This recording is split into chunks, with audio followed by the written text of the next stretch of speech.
es el doctor Jorge Alfredo Lobón Sánchez, quien es abogado titular y fundador del Estudio Jurídico Lobón Sánchez.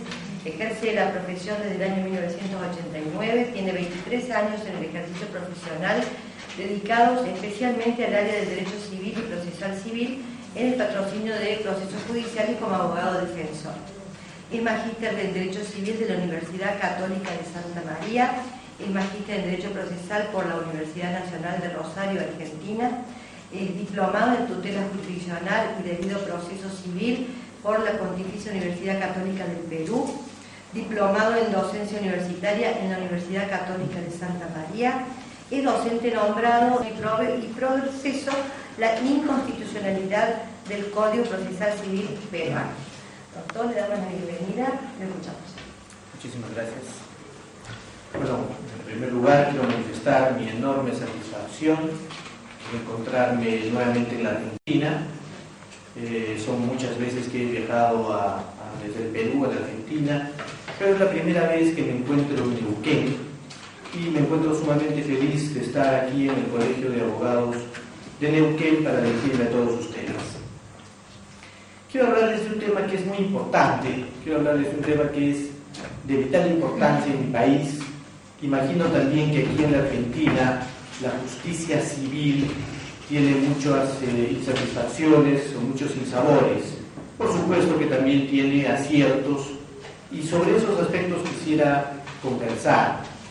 El tema que se me ha dado es el tema Constitución y proceso, y concretamente la inconstitucionalidad del Código Procesal Civil del Perú.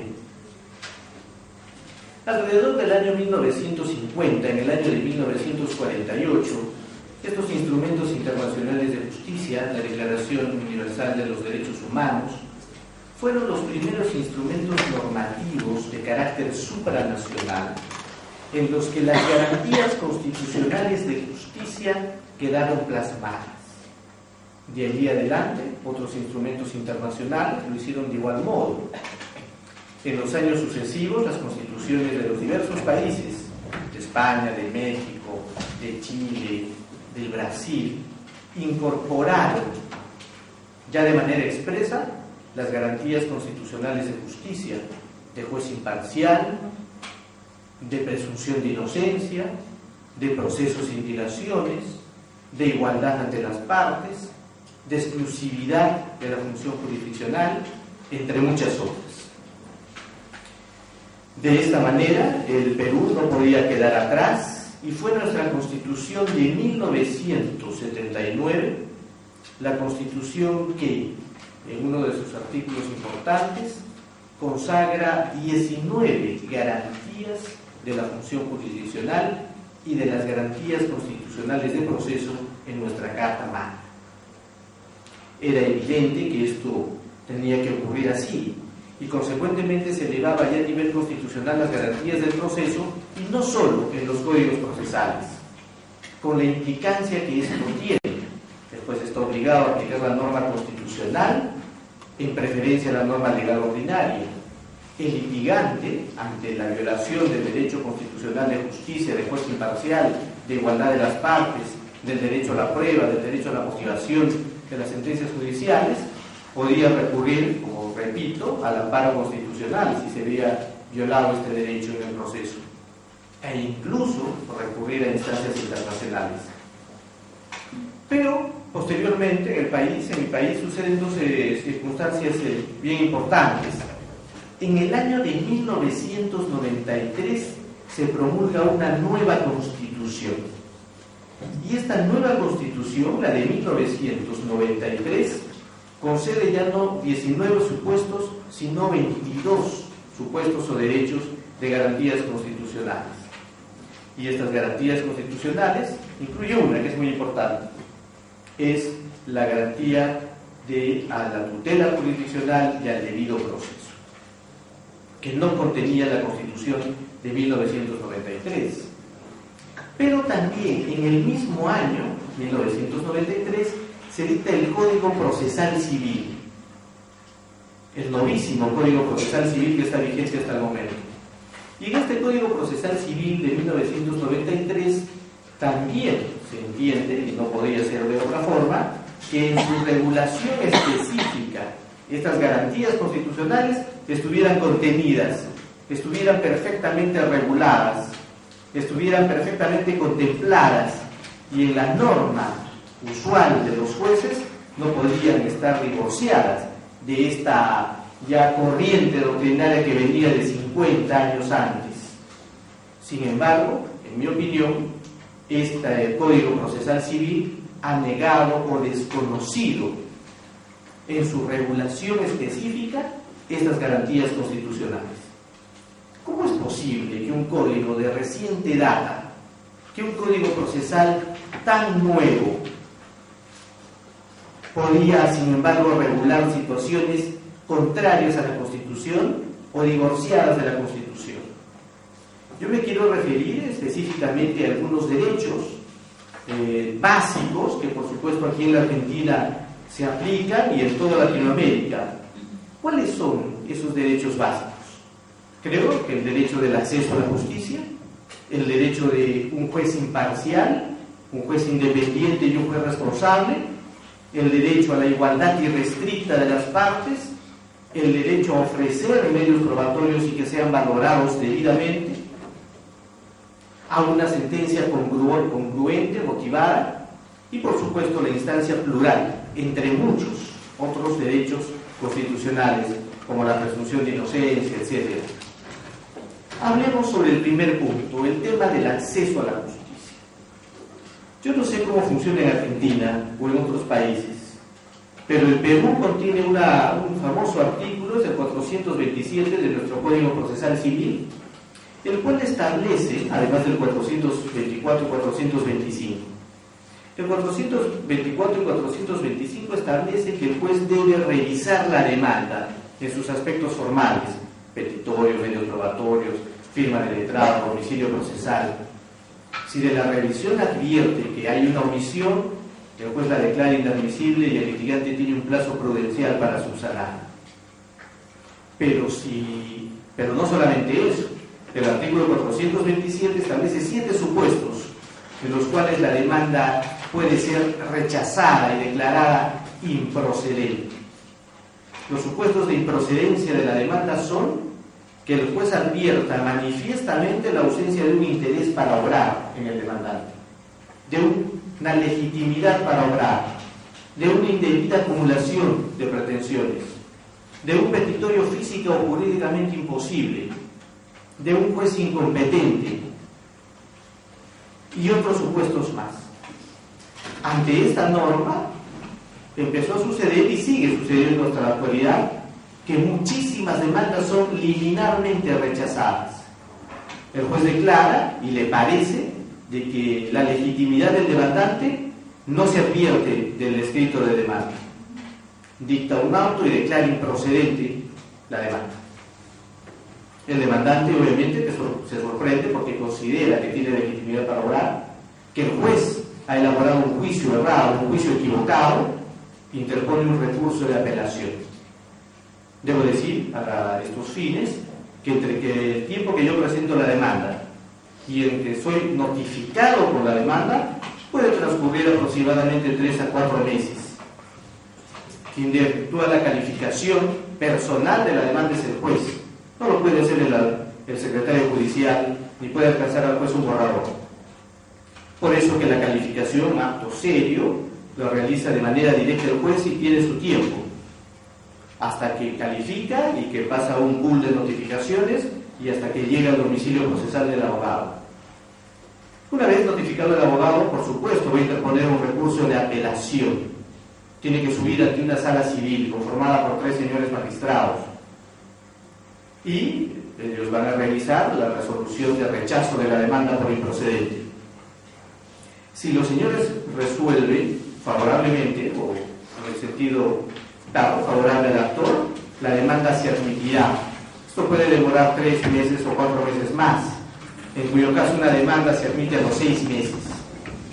Pero podría suceder que los señores vocales de la sala rechacen la apelación, confirmen la resolución de improcedencia de la demanda y tenga que subir un escrito de demanda y su calificación ante la Corte Suprema del Perú. El litigante tiene que tocar la puerta del más alto tribunal de justicia para pedir que se revise la admisión de su demanda. Los 5 señores vocales integrantes, excelentísimos, ¿no? Excelentísimos señores integrantes de la Corte Suprema de Justicia, revisan la demanda. Si es que la demanda se admite, si se revoca la resolución anterior, la demanda se admite, pero para todo esto ha pasado casi 2 años de litigio judicial.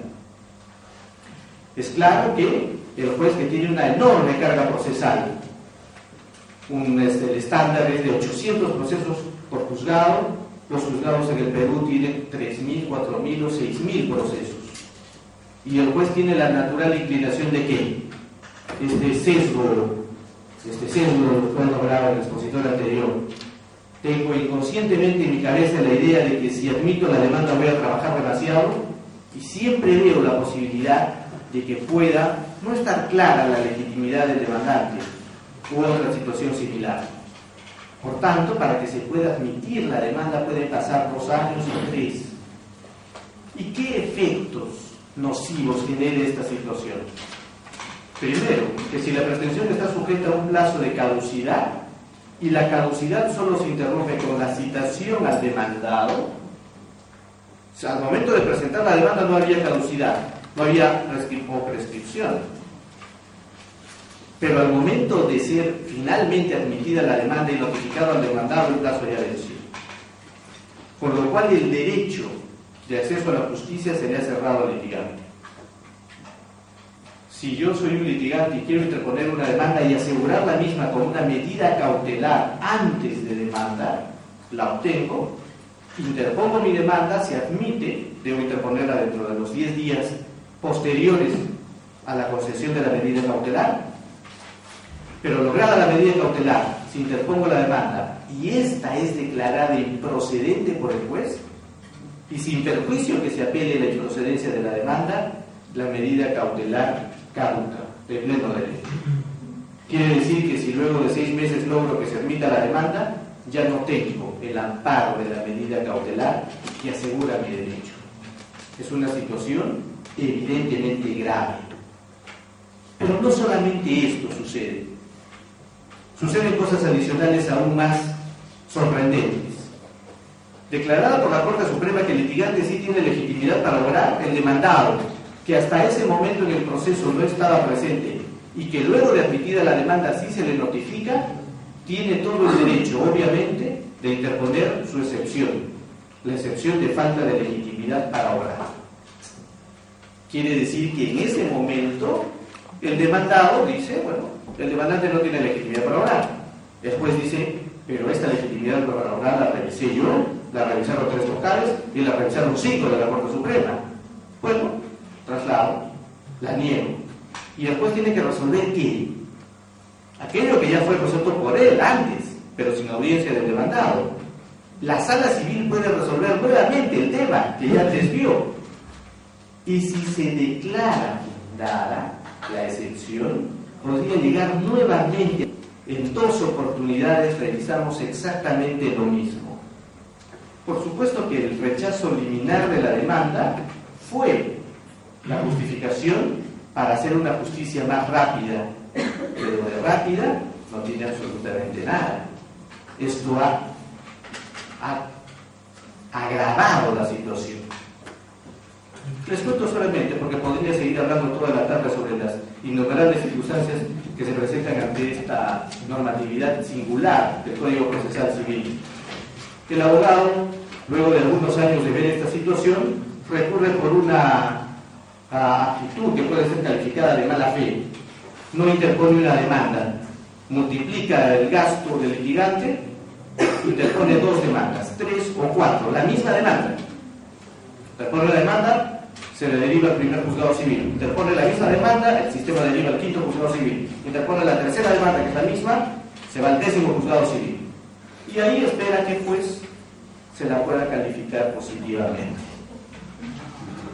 Y una vez que el juez se pueda calificarlo positivamente, deja las otras 2 y avanza en el proceso.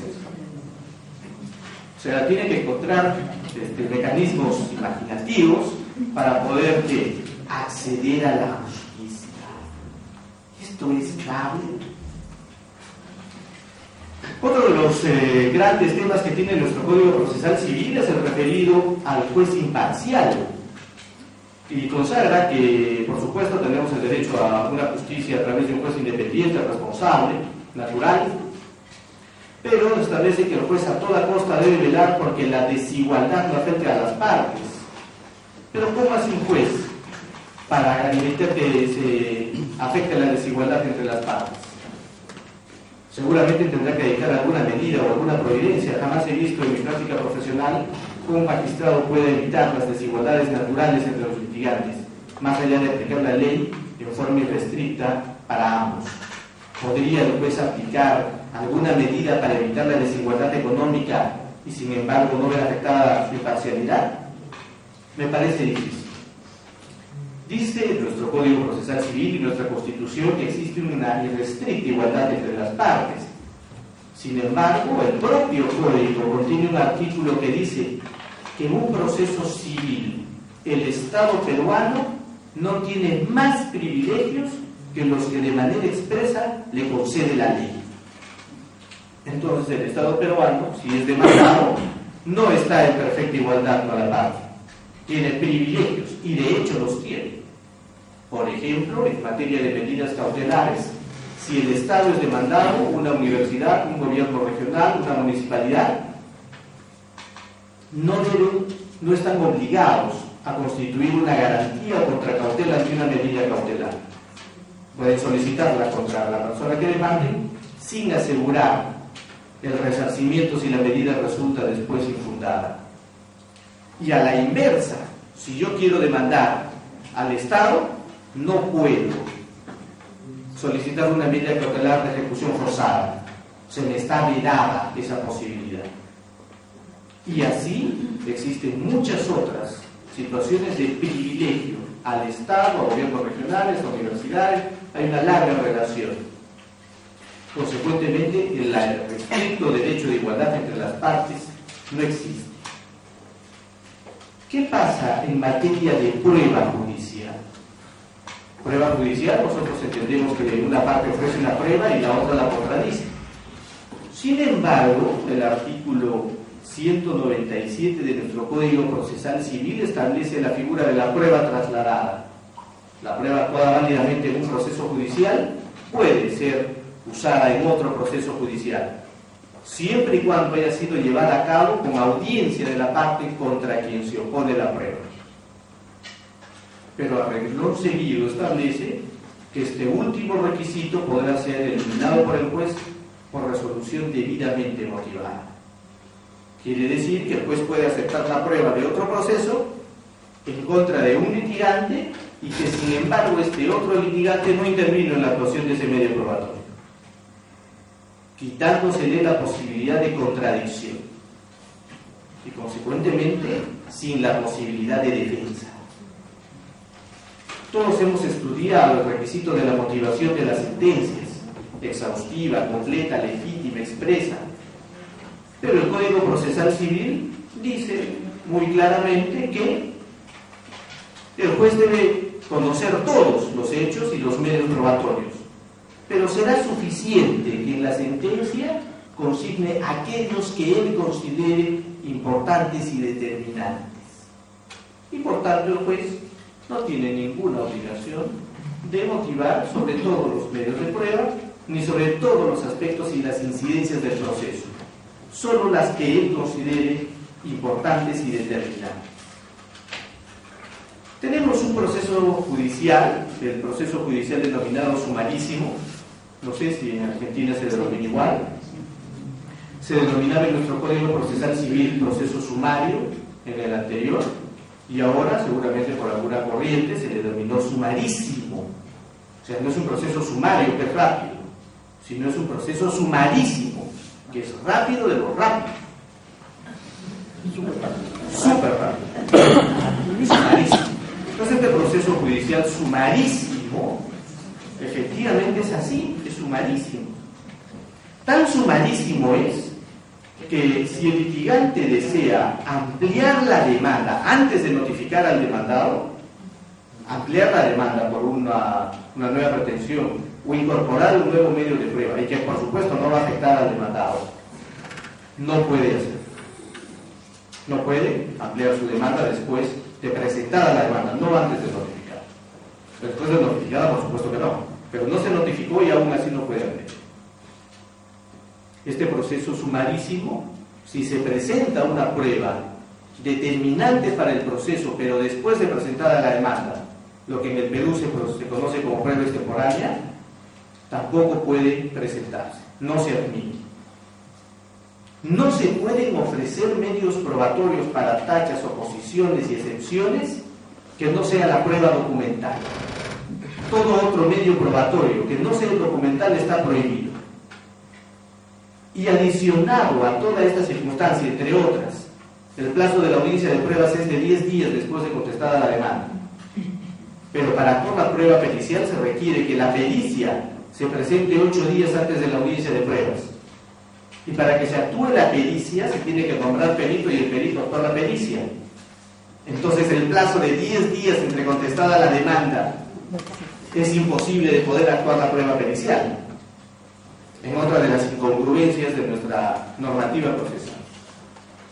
Y añadido a toda esta circunstancia tenemos que en la doctrina lo establece que todo proceso sumario con restricción de plazo y de medios probatorios tiene abierto el camino del proceso regular que se denomina contradicción de sentencia o revisión de sentencia, donde el litigante puede cuestionar la decisión dictada en un proceso de ejecución o en un proceso sumario. Pero en el Código Procesal no existe esa figura, no es posible hacerlo. Por último, el régimen de apelaciones será siempre en lo que se denomina apelación sin efecto suspensivo y con la calidad de diferida. Quiere decir que toda apelación será admitida, pero quedará en condición de suspendida hasta la decisión final y luego se revisan esas decisiones interlocutorias. Si las resoluciones interlocutorias determinan la conclusión del proceso como el abandono o una excepción y no tuvo necesidad de actuar 3 años de proceso judicial, no importa. Se actúan los 3 años de proceso judicial, se dicta la sentencia y como consecuencia de la apelación diferida de una excepción, por ejemplo, se declara nula la sentencia y nulo todo lo actuado. Pero se actuó todo injustificadamente, cuando la apelación debió subir de manera inmediata. No quiero aburrirlos con las 1000 situaciones que tiene nuestro Código Procesal en todos los aspectos. Solo para comentarles una última. Tenemos un artículo que hace mención al abandono. Dice que si se declara el abandono en el proceso, la parte que se le condenó con el abandono porque dejó pasar el tiempo sin la actividad procesal, no puede interponer su demanda dentro del plazo de 1 año posterior a la declaración de abandono. Entonces puede suceder que haya prescripción, que haya caducidad, que las circunstancias materiales del caso varíen. Es una sanción. Pero si el mismo litigante dejara que en una segunda oportunidad cayera el proceso de abandono, se cancelarán los títulos del derecho sustantivo. Quiere decir que por una actividad de orden procesal, el litigante pierde el derecho a la casa, el derecho a la herencia, el derecho a todo. ¿Puede existir algo que sea más inconstitucional que esto? ¿Puede existir alguna situación de extinción del derecho sustantivo derivada de una actividad procesal de la parte? Esto es inconcebible. Muy bien, creo que yo estoy ya dentro del tiempo establecido. ¿Sí? Muy bien, sí, estoy terminando. Solamente agradecer a ustedes su audiencia con una frase. Dice, la justicia es la reina de las virtudes republicanas y con ella se sostiene la igualdad y la libertad. Muchísimas gracias por su atención.